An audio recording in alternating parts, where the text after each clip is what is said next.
Hi guys, welcome to the channel.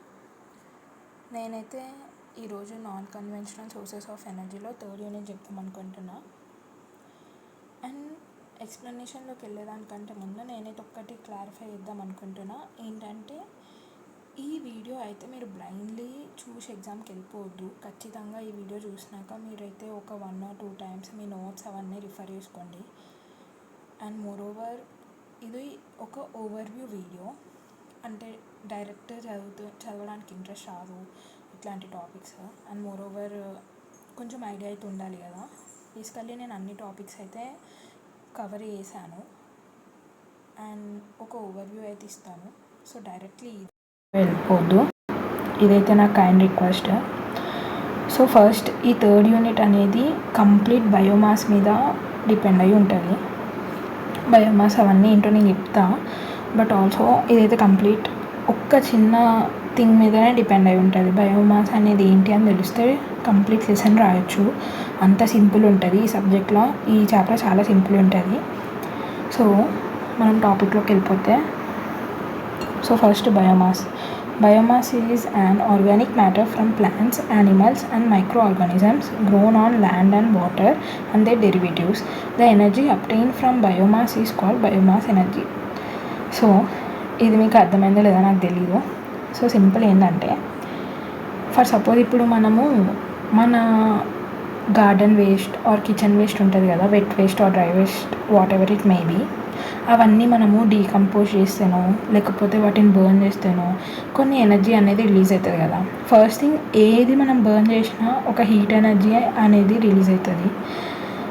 And moreover ఈ wet waste ఇట్లాంటివి ఏమన్నా మనము డీకంపోజ్ చేసి లేకపోతే స్టోర్ చేసినప్పుడు మీథేన్ గ్యాసెస్ ఇట్లాంటివి స్టోర్ అవుతాయి, మనకి రిలీజ్ అవుతాయి అనేటిది మనం ఆల్రెడీ స్కూల్ డేస్లో మనం చదువుకున్నదే. సో అదే బయోమాస్. ఇక్కడ చూడండి, వుడ్ కానీ, crop waste, animal dung, food waste ఇట్లాంటివన్నీ మనం స్టోర్ చేసినప్పుడు లేకపోతే బర్న్ చేసినప్పుడు, లైక్ వుడ్ ఇట్లాంటివి బర్న్ చేసినప్పుడు మనకి మనకు తెలుసు కదా, కొన్ని ఎనర్జీస్ అయితే మనకి ఇట్లా రిలీజ్ అవుతాయి. సో బేసికల్లీ అదే బయోమాస్ ఎనర్జీ అన్నమాట. సో ఇక్కడ చూడండి, how do we get energy from biomass? We burn biomass or let it rot to produce heat, biogas, electricity. So ఈ బయోమాస్ అనేది ఏం లేదు, ఈ వెట్ వేస్ట్ కానీ ఇవన్నీ కలిపి బయో వేస్ట్ అంటారు. దీని నుంచి బర్న్ చేసినప్పుడు, డీకంపోజ్ అయినప్పుడు, రాట్ అయినప్పుడు వచ్చే ఎనర్జీయే బయోమాస్ ఎనర్జీ. సింపుల్, అంతే. సో అసలు ఇది ఎందుకు ఇంపార్టెంట్, ఈ బయోమాస్ అనేది ఎందుకు ఇంపార్టెంట్ అంటే, దీని నుంచి వచ్చే ఎనర్జీ అనేది రీన్యూవబుల్. అండ్ మోరోవర్ ఇది మనకి వేస్ట్ని రెడ్యూస్ చేయడానికి హెల్ప్ చేస్తుంది. ఇప్పుడు మన కిచెన్లో ఉండే వెట్ వేస్ట్ కానీ, అండ్ మోరోవర్ ఇప్పుడు క్యాటిల్ ఉన్న వాళ్ళు ఈ కౌడంగ్ ఇట్లాంటివన్నీ వేస్ట్గా పోకుండా మనం ఎనర్జీలో కన్వర్ట్ చేసుకుంటే, like we're kind of recycling కదా. సో మనకి వేస్ట్ అనేది రెడ్యూస్ అవుతుంది. అండ్ ఇది ఎకో ఫ్రెండ్లీ ఖచ్చితంగా. అండ్ పెట్రోల్, కోల్ ఇట్లాంటి వాటిని ఎక్కువ ఎక్స్ట్రాక్ట్ చేయడం కంటే ఇది మనకి ఎకో ఫ్రెండ్లీ ఉంటుంది. ఆఫ్కోర్స్ అన్ని చోట్ల ఇది వాడలేం, బట్ ఎక్కడైతే మనం రెడ్యూస్ చేయగలుగుతామో యూసేజ్, అక్కడ దీన్ని ఆల్టర్నేటివ్ లాగా పెట్టుకుంటే ఆఫ్కోర్స్ మనకి ఇది ఎకో ఫ్రెండ్లీ అవుతుంది. సో ఇది ఎక్కువ విలేజెస్ అండ్ ఫార్మ్స్లో ఈజీలీ అవైలబుల్ ఉంటుంది. And moreover they can easily afford కూడా. అండ్ ఇప్పుడు బయోమాస్ కన్వర్షన్ చూద్దాం. అసలు ఈ బయోమాస్ కన్వర్షన్ ఎట్లా టేక్ ప్లేస్ అవుతుంది? మనం ఏమనుకున్నాం, దాని నుంచి వచ్చే బయోమాస్ నుంచి వచ్చే ఎనర్జీయే బయోమాస్ ఎనర్జీ అనుకున్నాం కదా. అసలు ఈ కన్వర్షన్ ఎట్లా జరుగుతుంది అంటే 3 మెథడ్స్. ఫస్ట్ వచ్చేసి డైరెక్ట్ కంబషన్, అంటే డైరెక్ట్ బర్న్ చేయడం. ఫర్ సపోజ్ ఇప్పుడు వుడ్ ఉంది, ఇట్లాంటి వాటిని మనం డైరెక్ట్ బర్న్ చేసినప్పుడు హీట్ ఎనర్జీ అనేది ప్రొడ్యూస్ అవుతుంది. సో అదొకటి. అండ్ మోరోవర్ ఇప్పుడు ఈ కొన్ని గ్యాసెస్ కూడా ప్రొడ్యూస్ అవుతాయి. ఫర్ సపోజ్ ఇప్పుడు ఏమైనా బర్న్ చేసినప్పుడు బయోమాస్ని మనకి కొన్ని గ్యాసెస్ ప్రొడ్యూస్ అవుతాయి, లైక్ మీథేన్ అట్లాంటివి. ఇది ఒకసారి మీరు చదవండి, మీకు అర్థమైపోతుంది. నేను ఓవర్వ్యూ ఇస్తున్నా. Next chemical conversion. దీనిలో ఏమవుతుందంటే high temperatures and high pressures అనేది బయోమాస్ మీద ఇంప్లిమెంట్ చేస్తారు. అట్లా హై ప్రెషర్, హై టెంపరేచర్ ఉన్నప్పుడు ఏమవుతుందంటే ఫస్ట్ కన్వర్షన్ వచ్చి గ్యాస్ ఫామ్లోకి కన్వర్ట్ అవుతుంది, గ్యాసెస్ ఫామ్లోకి, లైక్ మీథేన్ అట్లా. లేకపోతే స్టీమ్ ఇట్లా. దాని తర్వాత ఇంకోటి ఏంటంటే ఆయిల్ ఫార్మాట్లోకి కన్వర్ట్ అవుతుంది. ఈజీగా గుర్తుపెట్టుకోవచ్చు, ఇవంతా చాలా జనరల్ రాయొచ్చు, అంత టెన్షన్ ఇవ్వాల్సిన అవసరం లేదు. ఈ చాప్టర్ అయితే పర్టికులర్లీ చాలా ఈజీ. సో నెక్స్ట్ వచ్చేసి బయోకెమికల్ కన్వర్షన్. యాక్చువల్లీ ఈ చాప్టర్ మొత్తం ఈ బయోకెమికల్ కన్వర్షన్ మీద ఎక్కువ ఫోకస్ అయి ఉంది చెప్పాలంటే. సో దీనిలో ఏమవుతుందంటే బయోకెమికల్ లైక్ పేర్లోనే అర్థమవుతుంది, లైక్ కొన్ని మైక్రో ఆర్గానిజమ్స్ లేకపోతే కొన్ని ఎంజైమ్స్ అనేటివి బయోమాస్లా కంబైన్ అవుతాయి. కంబైన్ అయిన తర్వాత దాన్ని డీకంపోజ్ చేస్తుంది, లేదంటే ఫర్మెంట్ ఇస్తుంది. ఈ రెండిట్లో ఏదో ఒకటి చేసినప్పుడు వచ్చే హీట్ ఆర్ వచ్చే గ్యాసెస్ లేకపోతే వచ్చే ఫార్మ్ ఆఫ్ ఎనర్జీ ఉంటుంది కదా, ఆ ఎనర్జీయే ఈ కన్వర్షన్ అన్నమాట. Like that happen through this biochemical conversion. So ఇదే మెయిన్ అని ఎందుకన్నానంటే దీనిలో మీరు అనార్బిక్ డైజెషన్ అని ఒకటి ఉంది, అది మనకి one of the topic in syllabus copy. So దీనిలో బేసికల్లీ ఏమవుతుందంటే ఇప్పటివరకు అనుకున్నాం కదా కన్వర్షన్స్, సేమ్ అదే సోది ఉంటుంది దీనిలో కూడా. సో ఇక్కడ ఏమవుతుందంటే కొన్ని ఎంజైమ్స్ అనేటివి బయోమాస్లో కలుపుతారు, లేకపోతే కంబైన్ అవుతాయి నార్మల్గా. అట్లా కంబైన్ అయినప్పుడు ఈ మైక్రో ఆర్గానిజమ్స్ అనేవి ఈ మెటీరియల్స్ అన్నీ ఇట్లా బ్రేక్ డౌన్ చేస్తాయి అన్నమాట, సపరేట్గా. అట్లా కొన్ని బ్రేక్ డౌన్ చేసి ఏమవుతాయి అంటే మనకి లాస్ట్కి ఏదన్నా ఒక ఎనర్జీ ఫార్మాట్ అనేది మనకు రిలీజ్ అవుతుంది, లైక్ గ్యాస్ అట్లా. సో ఇది ఎట్లయితుందంటే in the absence of oxygen అవుతుంది. సో ఈ ప్రాసెస్ అనమాట. దీనిలో బేసికల్లీ 3 స్టెప్స్ ఉంటాయి సింపుల్. ఫస్ట్ స్టెప్ ఏంటంటే హైడ్రాలసిస్. దానిలో ఏమవుతుందంటే ఇందాక అది బ్రేక్ డౌన్ అవుతుంది అని చెప్పినాం కదా బయోమాస్, ఆ హైడ్రాలసిసే బ్రేక్ డౌన్ ప్రాసెస్ అనమాట. ఈ న్యూట్రియంట్స్, గ్లూకోజ్, ఇట్లా ఫ్యాట్స్, ప్రోటీన్స్ ఇట్లా డిఫరెంట్గా అన్నీ బ్రేక్ డౌన్ అయిపోతాయి అన్నమాట. దాని తర్వాత యాసిడిఫికేషన్, దీన్ని ఫర్మెంటేషన్ అని కూడా అనొచ్చు. అయితే స్పెల్లింగ్స్ అయితే బాగా గుర్తుపెట్టుకోవాలి మనం ఈ చాప్టర్లో, కొంచెం కష్టమే ఉన్నాయి. తర్వాత ఈ దీనిలో ఫర్మెంటేషన్ అంటే లైక్ ఏమవుతుందంటే లైక్ ఏమన్నా ఇప్పుడు కొన్ని కాంపౌండ్స్ ఉంటాయి యూస్ఫుల్ కాంపౌండ్స్, అట్లాంటివి మనకి మోర్ ఫర్దర్ డిఫైన్డ్ లాగా మనకి కన్వర్ట్ అవుతాయి, లేకపోతే బ్రేక్ డౌన్ అవుతాయి అనమాట. అట్లా అయిపోతుంది అనమాట. లైక్ మీథేన్ ప్రొడక్షన్కి హెల్ప్ అవుతుంది. తర్వాత మీథేన్ ఫార్మేషన్ అంటే డైరెక్ట్ ఏం లేదు, methane and carbon dioxide form అవుతాయి. ఆ మీథేన్ గ్యాస్ని మనం వాడుకుంటాం కుకింగ్ అట్లాంటి వాటికి. కావాలంటే ఇక్కడ ఒక పిక్ కూడా ఉంది, స్క్రీన్ షాట్స్ తీసుకోవచ్చు. Next aerobic digestion. దానికి దీనికి అస్సలు తేడా లేదు, ఒక తేడా ఏంటంటే అది ఆక్సిజన్ లేకుండా అవుతుంది, ఇదైతే in the presence of oxygen. ఇది ఒక్కటే గుర్తుపెట్టుకోండి, మిగతా మ్యాటర్ అయితే సేమ్ రాయొచ్చు, ఒక్కసారి చదువుకోండి. And difference between aerobic and anaerobic ఒక్కసారి చూసుకోండి, స్క్రీన్ షాట్ తీసుకోండి. సో నెక్స్ట్కి వెళ్ళిపోదాం మనమైతే ఇప్పుడు. Next basically digester. అప్పటి నుంచి బయోమాస్ అంటున్నాము, డైజెస్ట్ అవుతుంది, డీకంపోజ్ అవుతుంది అన్నీ అంటున్నాము. అవన్నీ అవ్వాలంటే ఫస్ట్ బయోమాస్ అనేది ఒక కాడ స్టోర్ చేయాలి. ఆ స్టోర్ చేసే పెద్ద కంటైనరే ఈ డైజెస్టర్. కాకపోతే డైజెస్టర్ అని పేరు ఎందుకు ఉంది, అది ఏం చేస్తుంది బేసికల్లీ ఫర్మెంటేషన్ ట్యాంక్ అని గుర్తుపెట్టుకోండి. అంటే ఏం లేదు, ఈ కన్వర్షన్ ప్రాసెస్ అంతా జరిగేది దీనిలోనే అనమాట, కాబట్టి ఇది డైజెస్టర్ అంటున్నాం మనం, సింపుల్. సో ఇక్కడ మనకి దీనిలో కాంపోనెంట్స్ ఉంటాయి కొన్ని. యాక్చువల్గా ఇది ఏమంత ఇంపార్టెంట్ కాదు, బట్ నేను మీకు అర్థం కావడానికి యాడ్ చేసా. ప్రతి డైజెస్టర్కి ఒక గ్యాస్ హోల్డర్ ఉంటుంది. లైక్ ఇప్పుడు గ్యాస్ మీథేన్ గ్యాస్ అనేది రిలీజ్ అవుతున్నాం అనుకుందాం, అది మనకి ఒక కాడ స్టోర్ అవ్వాలి కదా. సో అది లైక్ ఆ గ్యాస్ హోల్డర్ అనేది హెల్ప్ అవుతుంది. తర్వాత ఇన్లెట్ అవుట్లెట్ అయితే ఖచ్చితంగా మీకు ఐడియా ఉంటుంది, తెలుసు. మనము బయోమాస్ ఇన్లెట్ చేయడానికి, గ్యాస్ని అవుట్లెట్ చేయడానికి అట్లా. Slurry mixing tank. సో ఈ స్లర్రీ అంటే ఏం లేదు, ఈ బయోమాస్ మిక్చర్ ఉంటుంది కదా, దీన్నే స్లర్రీ అంటాం చెప్పాలంటే. కాకపోతే కొన్ని బయోమాస్ ఎట్లుంటాయి అంటే, ఫర్ సపోజ్ ఇప్పుడు కౌడంగ్ ఉంది అనుకోండి, అది ఎట్లుంటుందంటే ఇప్పుడు దాంట్లో కొంచెం వాటర్ కలిపే ఛాన్సెస్ ఉంటాయి, లైక్ ఇంకేదైనా కాంపౌండ్ కలిపే ఛాన్సెస్ ఉంటాయి, అట్లా ఏదో ఒక మిక్చర్ వేసే ఛాన్సెస్ ఉంటాయి ఈ బయోమాస్ని. సో వాటినే స్లర్రీ అంటాం, మళ్ళీ ఇదేదో కొత్త టర్మ్ అనుకోవద్దు. సో ఆ మిక్సింగ్ ట్యాంక్ అనేది ఒకటి ఉంటుంది. Next like gas outlet pipe ఒకటి ఉంటుంది, లైక్ స్టోర్ అయిన గ్యాస్ బయటికి రావాలన్నట్లా. అండ్ స్టిర్రర్ ఒకటి, లైక్ స్టిర్రర్ అంటే మీకు తెలిసిందే. Next types of biogas digester. యాక్చువల్గా ఇది మనకున్న టాపిక్. సో డైజెస్టర్ గురించి ఒక ఓవర్వ్యూ ఇవ్వడానికి ఇందాక అది ఎక్స్ప్లెయిన్ చేసిన.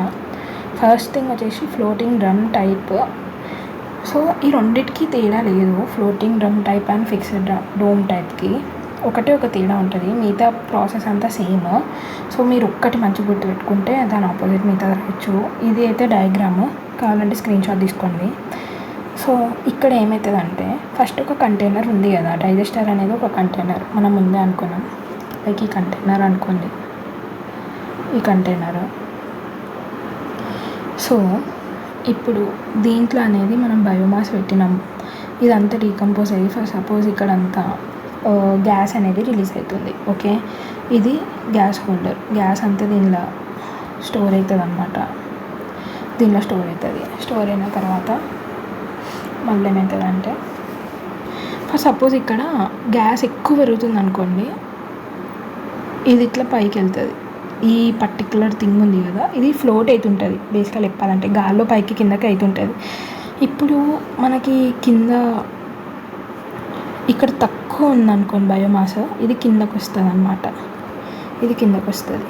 అట్లా అది పైకి కిందకి అవుతుంటుంది. It depends on the amount of biomass and gas releasing అన్నమాట. సో అది, సో ఇది బాగానే ఉంది కదా, ఏంటి ప్రాబ్లం దీనిలో అంటే ఇట్లా ఫ్లోటింగ్ అయ్యేటప్పుడు మనకి ఎక్స్ప్లోజన్ అయ్యే ఛాన్సెస్ ఎక్కువ ఉంటాయి, గ్యాస్ లీకేజ్ ఛాన్సెస్ ఎక్కువ ఉండొచ్చు. అండ్ మోర్ ఓవర్ ఫ్లోటింగ్ది అంత సేఫ్ కాదు. అండ్ మోర్ ఓవర్ చాలా మెయింటెనెన్స్ దాంట్లో. ఇప్పుడు అఫ్ కోర్స్ మనకి ఇప్పుడు ఈ ఫ్లోటింగ్ దాంట్లో ఇది మనకి లైక్ ప్రాసెస్ ఎక్కువ ఉన్నప్పుడు దాని మెటీరియల్కి కూడా మనం చాలా మెయింటైన్ చేయాల్సి వస్తుంది. ఇట్లా కొన్ని డ్రాబ్యాక్స్ ఉన్నాయి దీనికి. ఓకే, సో ఇది ఒకసారి చదివితే అయిపోతుంది. సో డైజెస్టర్ 2 కాంపౌండ్స్ కింద డివైడ్ అవుతుంది. సో ఇదంతా ఉంది సమ్ మ్యాటర్, మీరు చదివితే అర్థమైపోతుంది. ఇదంతా లైక్ ఈజీ మ్యాటర్, ఒక్కసారి చదివితే మీకు వచ్చేస్తుంది. లైక్ ఇప్పుడు pressure inside remains fairly constant. Like ఇప్పుడు ఈ ప్రెషర్ మీద డిపెండ్ అయి ఉంటుంది. ఫర్ సపోజ్ ఇప్పుడు మనం ఎక్కువ గ్యాస్ వాడుతున్నాం, ఈ బయోగ్యాస్ కన్వర్షన్ అయినాక దానిలో నుంచి గ్యాస్ వాడుతున్నాం అంటే ఈ ఫ్లోటింగ్ది కిందకు పోతుంది, లేదంటే పైకి వస్తుంది. అట్లా డిపెండ్స్ అన్నమాట. దీని అడ్వాంటేజెస్ డిసడ్వాంటేజెస్ అన్నీ ఉన్నాయి ఇక్కడ. అడ్వాంటేజెస్ ఏంటంటే constant gas pressure is maintained automatically. తర్వాత no risk of explosion. Actually దీనిలో ఎక్స్ప్లోషన్ అయ్యే ఛాన్సెస్ ఉన్నాయి, ఇది ఒక్కటి కొంచెం తప్పు ఉన్నట్టుంది. నేను ఒకసారి మళ్ళీ చూస్తాను. సో ఒక్క నిమిషం, సారీ నేను రివర్స్లో చెప్పాను, don't mind, I'm really sorry. యాక్చువల్గా దీంట్లో no risk of explosion, next దాంట్లో నెక్స్ట్ ఇది దీనికి కొంచెం కన్ఫ్యూజ్ అయ్యాను, డోంట్ మైండ్. సో దీంట్లో డిసడ్వాంటేజెస్ వచ్చేసి high maintenance cost, steel drum is prone to corrosion, and then heat loss. అది ఊరికే పైకి కిందకి తిరుగుతుంది అంటే మనకి హీట్ లాస్ కూడా ఉంటుంది కదా. And more over maintenance cost పెరుగుతుంది, ప్రాసెస్ ఎక్కువ ఉంది కాబట్టి. తర్వాత గ్యాస్ హోల్డర్కే చాలా కాస్ట్ అవుతుందంట. అండ్ ఇంకో విషయం ఏంటంటే ఇక్కడ ఇప్పుడు ఈ డైరెక్ట్ ఈ గ్యాస్ హోల్డర్ని ఈ బయోమాస్కి పెట్టచ్చు, బట్ అట్లా అయితే మనకి హీట్ వల్ల ఇష్యూస్ వస్తాయి కాబట్టి ఒక జాకెట్ లాంటి లేయర్ పెడతారనమాట, దాని మీద ఇది పెడతారు. ఇక్కడ నేను మీకు ఎక్స్ట్రా మ్యాటర్ ఫర్ రిఫరెన్స్ అని ఒకటి పెట్టాను, మీరు కావాలంటే ఇది కూడా చదవండి. నెక్స్ట్ ఫిక్స్డ్ డోమ్ టైప్, దానికి దీనికి తేడా ఏం లేదు, మొత్తం అంతా సేమ్ ఉంటుంది. కాకపోతే అది మనకి మెటల్ అట్లా తయారవుతుంది కదా, ఇది బ్రిక్స్ అండ్ సిమెంట్తో తయారవుతుంది. అండ్ ఇది అండర్ గ్రౌండ్లో తయారైపోతుంది, సో స్పేస్ కూడా కలిసి వస్తుంది.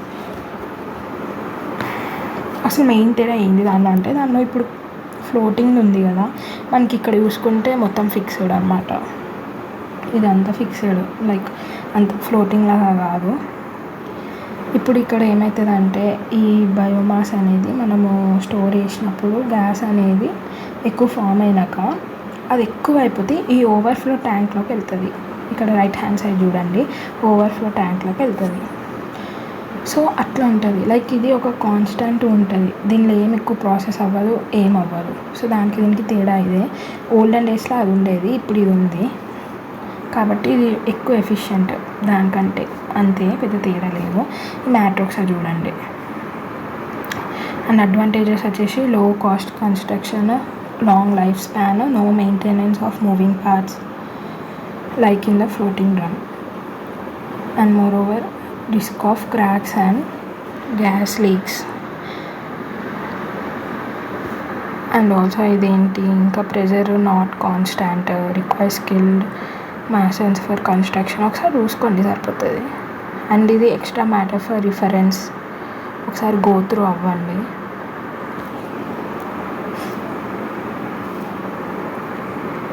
నెక్స్ట్ ఈ కంబషన్ క్యారెక్టరిస్టిక్స్ ఆఫ్ బయోగ్యాస్. ఇది ఏం లేదు, సింపుల్. ఇప్పుడు మనకి ఇది జస్ట్ ఇప్పుడు క్యారెక్టరిస్టిక్స్ లాగా జస్ట్ మీరు ఓన్గా కూడా రాయొచ్చు. ఈ బయోగ్యాస్కి మనకి హై క్యాలరీ వాల్యూ ఉంటుంది, అదొక క్యారెక్టరిస్టిక్. తర్వాత మినిమం ఇగ్నిషన్ టెంపరేచర్ ఉంటుంది, అండ్ మాయిశ్చర్ కంటెంట్. ఇవన్నీ ఏంటంటే for suppose factors impacting biogas అనుకోండి, ఏమన్నా రాసుకోవచ్చు మీరు. ఫర్ సపోజ్ ఇప్పుడు హై క్యాలరీ వాల్యూ అంటే ఇప్పుడు బయోగ్యాస్కి మన ప్రెషర్ అనుకోండి, and more over minimum ignition temperature, like దాని లైక్ స్టాండర్డ్ పాయింట్ ఉంటుంది కదా టెంపరేచర్ది, అట్లా. And moisture content, for suppose ఇప్పుడు ఎక్కువ మాయిశ్చర్ ఉందనుకోండి గ్యాస్ తక్కువ రిలీజ్ అయ్యే ఛాన్సెస్ ఉంటాయి. Gas density, slow burning gas, ఇది ఈ బయోగ్యాస్ అనేది slow burning gas. All characteristics మీకు మైండ్లోకి ఏవి వస్తాయి రాయొచ్చు. ఇవైతే ఒకసారి చూసుకోండి. స్లో బర్నింగ్ గ్యాస్ ఇది, అందుకే అంత ఎఫిషియెంట్గా వాడము, బట్ ఎక్కడైతే వాడగలుగుతామో ఆల్టర్నేటివ్ లాగా అక్కడ వాడుకోవచ్చు. అదొక్కటే ఈ బయోగ్యాస్కి like disadvantage, limitation. So compressed storage అనేది పాసిబుల్ దీనికి. అండ్ గ్యాస్ కాంపోజిషన్ ఇదేం అంత ఇంపార్టెంట్ కాదు, బట్ మీరు రాస్తా అంటే రాసుకోవచ్చు. Advantages and disadvantages of biofuels ఒకసారి చూసుకోండి. ఏం లేదు, సింపుల్. అడ్వాంటేజెస్ అంటే రీన్యూవబుల్, అండ్ ఆల్సో ఇది కార్బన్ న్యూట్రల్. మనకి ఫాసిల్ ఫ్యూయల్స్, పెట్రోల్ ఇట్లాంటివి కార్బన్ ఎమిషన్ అయితే దీంట్లో ఏం అవ్వవు. And also greenhouse gases ఇవన్నీ రెడ్యూస్ అవుతాయి దీంట్లో. అండ్ క్లీనర్ కంబషన్ అంటే ఎయిర్ పొల్యూషన్ కొంచెం తగ్గుతుందని. డిసడ్వాంటేజెస్ వచ్చేసి కొంచెం ఎక్స్పెన్సివే చెప్పాలంటే మనకి. And more over lower energy output. మనకి ఇప్పుడు లైక్ అంత ఎఫిషియెంట్ వేలో మనకైతే ఎనర్జీ అయితే సప్లై కాదు, మినిమం వాటికి వాడుకోవచ్చు. అండ్ మోర్ ఓవర్ స్టోరేజ్కి పెద్ద ల్యాండ్ కావాలి, పెద్ద కంటైనర్స్, ఇట్లా స్టోరేజ్కి చాలా ప్లేస్ తీసుకుంటుంది land use issues. So food versus fuel conflict అంటే లైక్ ఇప్పుడు ఎక్కువ బయోమాస్ కావాలి మనకి, కొంచెం గ్యాస్కి బయోమాస్ ఎక్కువ కావాల్సి వస్తుంది. అండ్ నెక్స్ట్ టాపిక్ వచ్చేసి బయోగ్యాస్ యూటిలైజేషన్ ఫర్ కుకింగ్. ఇదైతే మీరు చాలా ఓన్గా రాసుకోవచ్చు, ఏం లేదు. నేనైతే ఒక సింపుల్ ఎగ్జాంపుల్ ఇస్తాను. ఈ వెట్ వేస్ట్, గార్డెన్ వేస్ట్ ఇవన్నీ ఉంటాయి కదా మన కిచెన్స్లోవి, అవి ఒక బయోగ్యాస్ కింద ఫామ్ చేస్తే ఎట్లుంటుంది, పిట్స్ ఫార్మాట్లో పెట్టి అవన్నీ చేయొచ్చు. లేకపోతే ఇందాక ఫిక్స్డ్ డోమ్ అనుకున్నాం కదా, అట్లాంటి వాటిలో స్టోర్ అయిన తర్వాత గ్యాస్ అనేది ఎట్లా స్టోర్ అవుతుంది అదంతా ఓన్గా రాయొచ్చు. ఫస్ట్ ఓన్గా రాసినాక ఎట్లా వర్క్ అవుతుంది అని రాయొచ్చు. లైక్ డైజెస్టర్ ఉంటుంది హౌస్లో, దాన్ని బర్న్ చేస్తాము, దాని తర్వాత లైక్ దాన్ని మనం కనెక్ట్ చేసుకుంటాము లో ప్రెషర్ ఏరియా అట్లా చూసుకొని. అండ్ మనకి ఇది కుకింగ్కి హెల్ప్ అవుతుంది. అండ్ మోర్ ఓవర్ ఇంకా స్మాల్ వాటికి హెల్ప్ అవుతుంది. సో అట్లా రాసుకోవచ్చు. ఇదైతే చాలా ఓన్గా రాయొచ్చు. ఒకవేళ ఈ క్వశ్చన్ వస్తే కనుక ఖచ్చితంగా అందరు స్కోర్ చేయగలుగుతారు. Next benefits for cooking like wood, dung cakes, crop waste ఇవన్నీ రిప్లేస్ అవుతాయి. ప్రీ హీటింగ్ ఇట్లాంటివి ఏం అవసరం లేదు. Smokeless, clean and cost effective. Reduce indoor air pollution and deforestation. Next కొంచెం ఇంపార్టెంట్ టాపిక్. నేను ఆల్రెడీ ఈ టాపిక్ గురించి ఒకసారి చూశాను, బట్ నాకైతే అంత మ్యాటర్ కనిపించలేదు అండ్ ఇక్కడ దొరకలేదు. దొరికిన మ్యాటర్లో నుంచి నేనైతే చాలా సింపుల్గా చెప్దాం అనుకుంటున్నా. ఇదంతా గుర్తుపెట్టుకొని మీరు రాయొచ్చు. లైక్ ఇదంతా గుర్తుపెట్టుకొని ఓన్గా యాడ్ చేయండి. జనరల్గా ఈ ఐసీ ఇంజన్ అంటే బేసికలీ ఈ ఐసీ ఇంజన్ అంటే ఏంటంటే ఇంటర్నల్ కంబషన్ ఇంజన్. ఇది ఏం చేస్తుందంటే మెకానికల్ ఎనర్జీని లైక్ ఇప్పుడు ఈ కెమికల్ ఎనర్జీ ఉంది కదా, ఫ్యూయల్ ఇవన్నీ మెకానికల్ ఎనర్జీలోకి కన్వర్ట్ అవుతాయి అన్నమాట by burning the fuel inside cylinder. Simple చెప్పాలంటే మన కార్ ఇంజన్ ఉంటుంది కదా, కార్ ఇంజన్ ఏం చేస్తుంది, ఇప్పుడు పెట్రోల్ తీసుకొని కార్ అనేది మూవ్ చేపిస్తుంది. సేమ్ అదే యాక్చువల్ కార్స్లో కూడా యూజ్ చేసేది ఈ ఐసీ ఇంజనే అనమాట. సో సేమ్ అదే ఇస్తుంది ఇక్కడ ప్రాసెస్. బట్ ఏంటంటే ఇది బయోమాస్ చాప్టర్ కాబట్టి సింపుల్గా మీరు గుర్తుపెట్టుకోవాల్సింది ఏంటంటే ఈ పెట్రోల్ డీజిల్ బదులు ఇది వచ్చేసి మన బయో గ్యాస్ ఎనర్జీ లేకపోతే బయో రిలేటెడ్ లైక్ బయోమాస్ ఎనర్జీస్ని ఫ్యూయల్ లాగా తీసుకుంటుంది, అంతే తేడా. సో ఇది ఎట్లా వర్క్ అవుతుందంటే air plus fuel like petrol diesel or gas taken inside a cylinder. Okay, next దానికి ఒక హై ప్రెషర్ ఇవ్వాలి. హై ప్రెషర్ ఇచ్చినప్పుడు ఏమవుతుంది మనకు, అది ఇందాక మనము థర్మోకెమికల్లో చదువుకున్నాం కదా, లైక్ హై ప్రెషర్స్ ఇచ్చినప్పుడు అది లిక్విడ్ ఫార్మాట్లోనో ఆయిల్ ఫార్మాట్లోనో గ్యాస్ ఫార్మాట్లోనో అట్లా ఏదో ఒక ఫార్మాట్లో వస్తుంది అని. సో అప్పుడు ఈ ఎక్స్ప్లోజన్ పుష్ చేసే పిస్టన్ అంటే ఏం లేదు, మనకి ఒక కార్ ఇంజన్ బొమ్మ పెట్టుకోండి మైండ్లో, దాన్ని బట్టి మీరు అర్థం చేసుకోండి. లైక్ ఇప్పుడు ఈ పిస్టన్ మనం ఎల్పిజి అవి చదివే ఉంటాం కదా, లైక్ సిఎన్జి ఇట్లాంటివి చదివి ఉంటాం కదా ఆల్రెడీ, సేమ్ కొంచెం సిమిలర్ ప్రాసెస్గా. సో పిస్టన్ అనేది మూవ్ అయ్యి ప్రెషర్ ఫామ్ అయ్యి పవర్ అనేది వస్తుంది. దాన్ని వెహికల్స్ మూవ్ అవ్వడానికి లేకపోతే జనరేటర్స్కి పంప్స్కి వాడుకుంటారు. ఈ బయోగ్యాస్ ఐసీ ఇంజన్లు ఎట్లా వాడతారంటే పెట్రోల్ ఆర్ డీజిల్ బదులు బయోగ్యాస్ వాడుకుంటారు. అండ్ మోర్ ఓవర్ మీథేన్ వాడతారనమాట. సో అది పెట్రోల్ లాగా లైక్ సేమ్ ఇప్పుడు CNG type. So operation of IC engine on biogas. First ఏంటంటే బయోగ్యాస్ అనేది సప్లై కావాలి కాబట్టి బయోగ్యాస్ని స్టోర్ చేసిన తర్వాత ఇంజన్కి రెగ్యులేటర్ ద్వారా పంపిస్తారు. సో పంపించిన తర్వాత ఏమవుతుందంటే ఎయిర్ మిక్సింగ్ అవుతుంది. అంటే ఏంటంటే biogas is mixed with air in the gas air mixture. అంటే ఇప్పుడు ఖచ్చితంగా లైక్ ఓన్లీ మీథేన్తో అట్లా పోదు కదా, మనకు కొంచెం oxygen or some many other gas కావాలి కదా. సో అట్లా ఎయిర్ మిక్సింగ్ అవుతుంది అనమాట.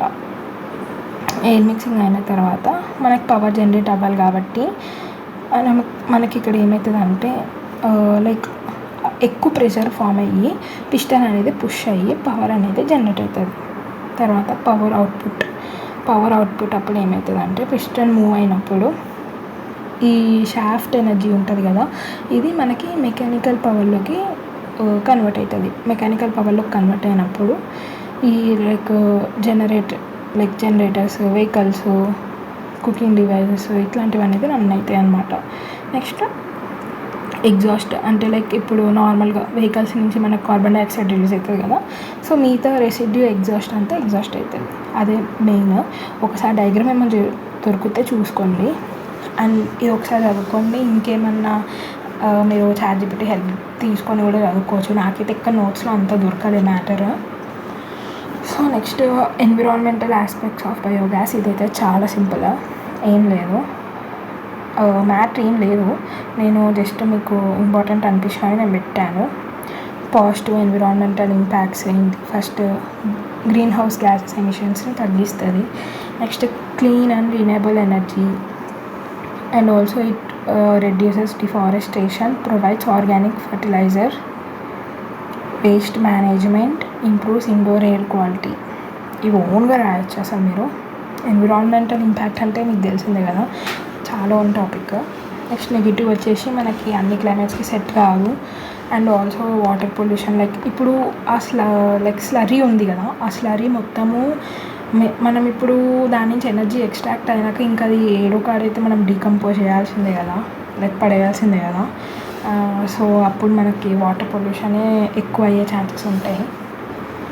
దాని నెక్స్ట్ ఇప్పుడు హైజీన్ ఇష్యూస్ కూడా ఉంటాయి. లైక్ మనకి ఇప్పుడు ఆఫ్కోర్స్ అది ఇప్పుడు బయోమాస్ కాబట్టి ఎక్కువ హైజీన్ ఇష్యూస్ ఉంటాయి, మనకి ఇన్సెక్ట్స్ లాంటివి రావడము, అండ్ మోరోవర్స్ ఇన్కంప్లీట్ కంబషన్ రిస్క్స్ ఇట్లాంటివి కొన్ని ఉంటాయి, చూసుకోండి. సమ్మరీ టేబుల్ ఏం లేదు, ఎన్విరాన్మెంటల్ ఆస్పెక్ట్స్ అనేది ఒకసారి మీరు చూసుకోండి, కావాలంటే స్క్రీన్ షాట్ తీసుకోవచ్చు. దాని next, why biogas plants are less successful in India. ఇది జస్ట్ నేను యాడ్ చేశాను, అంటే నేను స్పెక్ట్రమ్లో చూసి యాడ్ చేశాను. ఇది సేమ్ ఇందాక డిసడ్వాంటేజెస్ ఎందుకు ఉన్నాయో సేమ్ అవే రాయొచ్చు ఇక్కడ కూడా, ఒకసారి చూసుకుంటా అంటే చూసుకోండి. Climate issues, cold weather, lack of training, time consuming, chemical issues కానీ, మెయింటెనెన్స్ కానీ, లేబర్ ఎక్కువ కావాలి, లేకపోతే క్లైమేట్ కానీ, wood is free, so lack of awareness కానీ. సో చూడండి ఒక్కసారి అయితే. దాని next, energy plantation. So energy plantation అంటే ఏం లేదు, growing fast growing trees and shrubs only for fuel purposes. ఈ బయోమాస్ కోసమే సపరేట్గా మనం ఏమన్నా వాటి రిసోర్సెస్ అనేవి ఇప్పుడు పండిస్తే పెంచితే వాటినే లైక్ ఎనర్జీ ప్లాంటేషన్ అంటాం ఇక్కడ, అంతే. కామన్ ట్రీస్ కావాలంటే చూసుకోవచ్చు మీరు ఇక్కడ. ఇదేమంత అవసరం లేదు, బట్ నేను యాడ్ చేద్దాం అనుకున్నా, స్పెక్ట్రమ్ ఉంది కాబట్టి, సో యాడ్ చేశాను. సో అంతే, ఈ చాప్టర్ అయితే కంప్లీట్ అయిపోయింది. ఐ థింక్ నేనైతే ఒక ఓవర్వ్యూ మంచిగానే ఇచ్చాను అనుకుంటున్నా. అండ్ ఇంకేమైనా డౌట్స్ ఉంటే ఒకసారి నాకు కామెంట్స్లో చెప్పండి. అండ్ ఇంకేం కావాలో ఒకసారి సజెస్ట్ చేయండి, ఇంకేమన్నా. నేనైతే ఒకసారి ట్రై చేస్తా చెప్పడానికి మిగతావి. నాకేమన్నా ఇప్పుడు నోట్సెస్ లాంటివి దొరికితే చెప్తాను. సో యూట్యూబ్లో లేనివి అయితే చెప్పడానికి ట్రై చేస్తాను, ఉన్నాయి మళ్ళీ అడగద్దు ప్లీజ్, లేనివి అడగండి, ట్రై చేస్తాను నేనైతే. అండ్ వేరే సబ్జెక్ట్స్ కూడా ట్రై చేస్తాను. And moreover only 4th year CSC వాళ్ళవి ట్రై చేస్తాను, ఇప్పుడు టైం అంత ఎక్కువ లేదు కాబట్టి. సో ఈ వీడియో నచ్చితే సబ్స్క్రైబ్ చేసుకోండి, లైక్ చేయండి, అండ్ మీ ఫ్రెండ్స్కి కూడా రికమెండ్ చేయండి, మేబీ హెల్ప్ అవ్వచ్చు కదా.